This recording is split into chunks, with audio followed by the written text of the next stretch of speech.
दिल्ली की रानी। एक थी रानी। क्योंकि राजा की मौत एक हादसे में हो गई थी, रानी को ही राज्य संभालना पड़ रहा था। रानी का नाम था रानी रश्मिवती। रानी ईमानदार थी और प्रजा की सेवा में लगी रहती थी। एक दिन उसके दरबार में 3 नौजवान आए, रमेश, सुरेश और दिनेश। कहो, क्या सहायता कर सकती हूँ मैं तुम्हारी? हम आपके दरबार में काम करना चाहते हैं ताकि जनता की सेवा कर सके। लेकिन अभी तो तुम्हारी उम्र बहुत छोटी है। तुम लोगों को तो अभी अपनी पढ़ाई पर ध्यान देना चाहिए। हमारा मन पढ़ाई में नहीं लगता। माता पिता को लगता है कि हम किसी के लायक नहीं है और हम साबित करना चाहते हैं कि हम लायक हैं। उत्साह बहुत अच्छा है, मगर अभी उम्र कच्ची है तुम लोगों की। अरे उम्र से क्या होता है रानी जी? शास्त्रों में लिखा है कभी किसी के ज्ञान को उसकी उम्र के आधार पर नहीं देखना चाहिए। बात तो सही है तुम्हारी। और अगर सच में तुम अगर ये संकल्प करके आए हो कि तुमको यह काम करना है, तो पहले परीक्षा देनी पड़ेगी। 3 परीक्षा, एक शारीरिक परीक्षा, एक बुद्धि की परीक्षा और एक देशभक्ति की परीक्षा। और ये क्या है? वो मंत्री महोदय तुम्हें समझा देंगे। हमारे पास समय नहीं है। अगर तुम लोग तैयार हो तो बताओ। हाँ, हम तैयार है किसी भी परीक्षा के लिए। मैं भी तैयार हूँ कुछ भी कर गुजरने के लिए। तो ठीक है मंत्री जी, आप इन तीनों की परीक्षा कल से ही शुरू कर दीजिए। जो आज्ञा रानी साहिबा। अगले दिन से ही तीनों की परीक्षा शुरू हो जाती है। पहले शारीरिक परीक्षा, यानी किस में कितना है दम, ये देखेंगे हम। क्योंकि शरीर में दम होगा तभी तो प्रजा की सेवा में दम लगा पाओगे। हमें क्या करना होगा? वो पेड़ दिख रहा है, जो सबसे पहले चढ़ेगा उस पे दरबार में नौकरी पाने के अवसर उसी के बढ़ जाएंगे। मैं चढ़ता हूँ। अरे रुको रुको, गिनते गिनने दो। 1, 2, 3। 3 की गिनती के बाद रमेश और सुरेश भागकर पेड़ के पास गए, मगर दिनेश आराम से पेड़ के पास गया। जैसे ही रमेश और सुरेश आधे पेड़ तक चढ़ गए, दिनेश ने उन दोनों की टांग पकड़ के उन्हें नीचे गिरा दिया और खुद पेड़ पर चढ़ गया। दिनेश की जीत हुई। अरे लेकिन इसने बेईमानी की। बेईमानी नहीं की, बुद्धि लगाई। शरीर के दम के साथ दिमाग में भी दम होना चाहिए। क्यों मंत्री जी? हाँ, बात तो तुम्हारी सही है, लेकिन बात अगर बुद्धि की है तो बुद्धि की असली परीक्षा हम कल लेंगे। शाम को जाकर मंत्री रानी को सब बता देते हैं। यानी दिनेश उन सब में ज्यादा होशियार है। जी रानी साहिबा। अगले दिन तीनों की बौद्धिक परीक्षा का समय होता है। आज हमें क्या करना है मंत्री जी? थोड़ा सब्र करो, कल जल्दबाजी में ही हारे थे तुम। हाँ, सही कह रहे हैं मंत्री जी। अरे तू क्यों ज्यादा बोल रहा है? तू भी तो हारा था ना कल। ए दिनेश, ज्यादा होशियार मत बन। अरे अरे अरे, लड़ो मत। आज की परीक्षा पर ध्यान दो। आज की बौद्धिक परीक्षा में ये कुछ बोरे हैं, कुछ में नमक है और कुछ में रुई। जिसको जो ले जाना है उठा लो।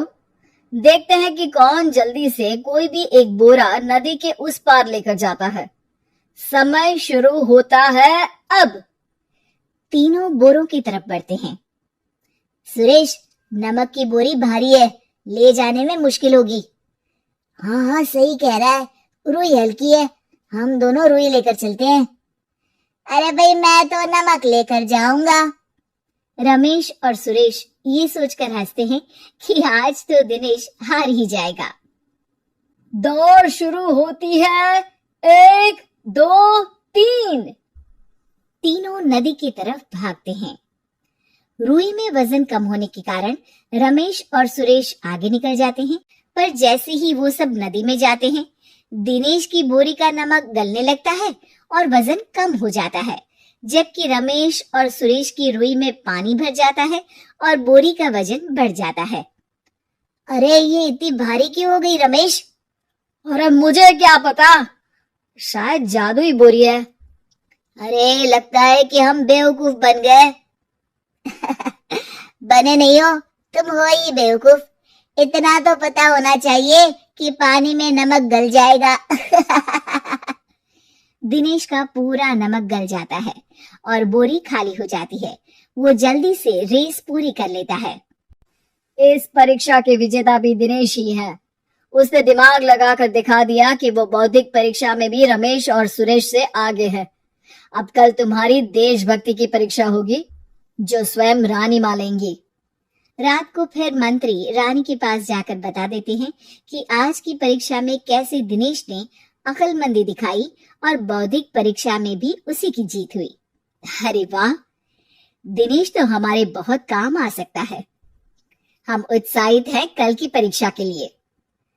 वो तो ठीक है रानी साहिबा, लेकिन हमने सुना है कि पड़ोसी राज्य का राजा आकाशदीप हमारे राज्य की सीमा में घुसपैठ कर रहा है। ये तो चिंता की बात है। हमें जल्द ही कुछ करना चाहिए। अगले दिन रमेश, सुरेश और दिनेश अपनी आखिरी देशभक्ति की परीक्षा के लिए दरबार में आते हैं। प्रणाम रानी साहिबा। नमस्कार रानी जी। प्रणाम रानी माँ। हमने तुम्हारी परीक्षा पर गौर किया। दिनेश आगे हैं। हम तुम तीनों में से किसी दो को ही दरबार में काम दे सकते हैं। किसी एक को आज जाना होगा। तो देशभक्ति की परीक्षा के लिए तैयार हो? पूरी तरह से। मैं तीनों से एक ही सवाल करूंगी। जिसका जवाब सबसे सही लगेगा उसे तो नौकरी मिल ही जाएगी। फिर दूसरे सबसे सही जवाब देने वाले को भी काम मिलेगा। आप लोगों का समय शुरू होता है अब। ज्यादा सोचने का समय नहीं होगा। जो मन में पहली बात आए उसका जवाब दे।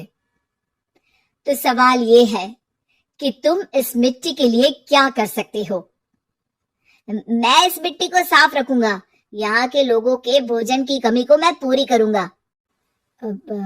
मैं यहाँ के लोगों को गले लगा लगा के उनको खुशी दूंगा रानी माँ, और गरीबों के लिए घर बनवाऊंगा। मैं इस मिट्टी के लिए किसी की जान भी ले सकता हूँ रानी माँ। मंत्री, दिनेश को एक तलवार दो। जी रानी जी। दिनेश, पड़ोसी राज आकाशदीप की जान तुम्हारे हाथ में है। जाओ, अपना काम पूरा करो। आज रात को तुम उस पर हमला करोगे जब वो सो रहा होगा। दिनेश वहां से चला जाता है। रानी माँ, ये आपने क्या किया? अभी किया नहीं है मंत्री जी। आप आकाशदीप को संदेशा भिजवाओ कि पड़ोसी देश का एक कातिल रात को उन पे हमला करेगा और दिनेश को पकड़वा दो। अरे, ये आप क्या कह रही हैं? और क्यों कर रही हैं आप ऐसा? राजा को लगेगा कि हमने उसकी मदद की, उसकी जान बचाकर।